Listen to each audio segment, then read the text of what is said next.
4R. What Nigeria owes Biafra by Ozinukwe Okenwa. Welcome to the news, and please subscribe to our channel. The All Progressive Grand Alliance APGA candidate in the election was about the best man for the job. Though Ozigbo was not bad, Soludo has what it takes to take Anambra to the next level post, Obiano. We had hoped and prayed that the best should win, and in the end the very best trumps the opposition. Now the news in detail. The gubernatorial election in Anambra State came to pass last weekend with little or no serious violent incidents recorded anywhere. The former governor of the Central Bank of Nigeria, Professor Charles Chukwuma Soludo, predictably won the poll by a landslide. Winning 19 out of the 21 local governments that make up the state is a great electoral feat indeed. Fears of gun battle and criminal activities never materialized during the poll. The Independent National Electoral Commission, INEC, and the security services did a good job by ensuring a free, fair, and credible poll.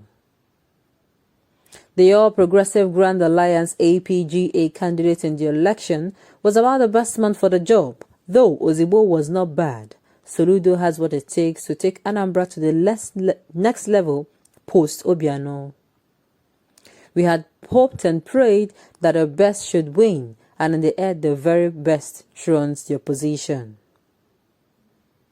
The Hope Uzodinma scenario in Imo State, where a defeated candidate who came a distant fourth was eventually declared governor by the Supreme Court, cannot happen in our state.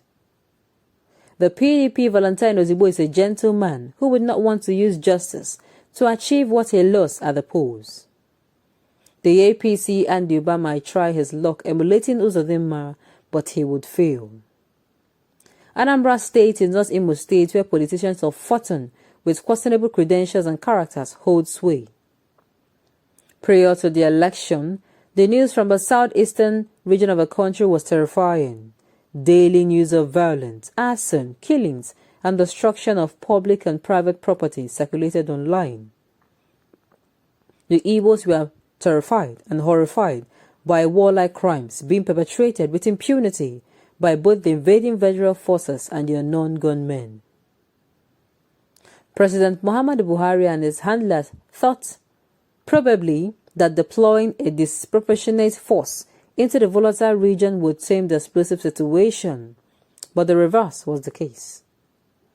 Rather than abating the tension, rose to feverish pitch. Before our very eyes, Biafra land was being destroyed by the protagonists, some of whom was ready for ceasefire, some of whom none was ready for ceasefire or dialogue. For the president, the boys must be taught a lesson in aggression in a language they understood better. And for the IPOB on ESN, Mazi Nnamdi Kanu must be released from DSN facility in Abuja for peace to reign. It was a deadlock. And not too long ago, a new dangerous dimension seemed to have been added into the protracted struggle for the soul of Biafra. Whenever or wherever a bloody clash erupted, taking life of a soldier or policeman, the military suddenly proceeded to ransack and sack entire neighborhoods, villages, looting, touching homes and killing innocent folks in reprisal attacks. Though we recognize that it is wholly wrong and criminal for some undesirable elements wielding sophisticated weapons to murder police, military, or paramilitary personnel on national assignment, we frown at the unprofessional and irresponsible attitude of a state security force, visiting force, and violence on innocent civilians.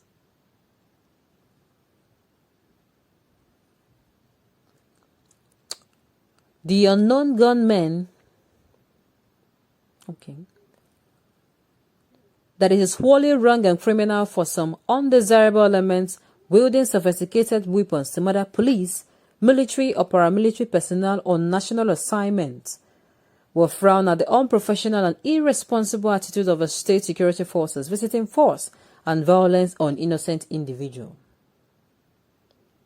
The unknown gunmen, on the other hand, were busy wreaking havoc everywhere. They invaded police posts and prisons, killing, maiming, and committing arson, releasing prisoners and stealing weapons. Private properties were not spared of their rage. Traditional rulers, politicians, and Biafrans tagged wrongly or rightly as saboteurs has been assaulted or killed gruesomely. The sit-at-home edict, though officially suspended, continued to have serious adverse effects on the economy. Billions of dollars had been lost following any lockdown in the region. Biafra could be said to be a great idea, but must war be the last option towards its realization? Now, President Buhari and his Fulani gang appear hell-bent on meeting force, with Mazi Kano still held hostage, awaiting the conclusion of his celebrated trial, adjourned yet again till January next year. There is still room for dialogue and or negotiation. When the Biafra or Nigerian Civil War ended in 1971, the then Yakubu Gowon-led federal government had declared an official policy of no victor, no vanquished on paper. The Gowonic regime then had decreed a triple R safe state policy, to wit, reconciliation, restructuring, and rehabilitation. But with the advent of Kano and his IPOB and ESM mob, there seems to be a resurgence of Biafra and the quest for its actualization, this time through terrorism and unmitigated violence. When the great Dimo Ojukwu heroically led Biafrans to war decades ago, there were no internet and Android phones with social media platforms. Then, mass communication was practically at the hands of a mighty federal government, unlike now, when modern folks have taken over the information technology. Besides, arms and ammunition were in short supply, compared to now when almost everyone is armed. So things have changed for better or for worse, depending on the side of a great divide one belongs to. Against this right of whoever is advising Buhari that recourse to state terrorism would conquer the minds and hearts of Biafrans, and not telling him the gospel truth. Rather than vanquishing their spirits, the terror tactics of a state would embolden them more in reinforcing and their determination to achieve Biafra by a hook or by a crook. Yet, we hold the Nigerian state and a diffident leadership have failed their responsibility towards Biafra. And that single failure is what led to the current situation of neither war nor peace.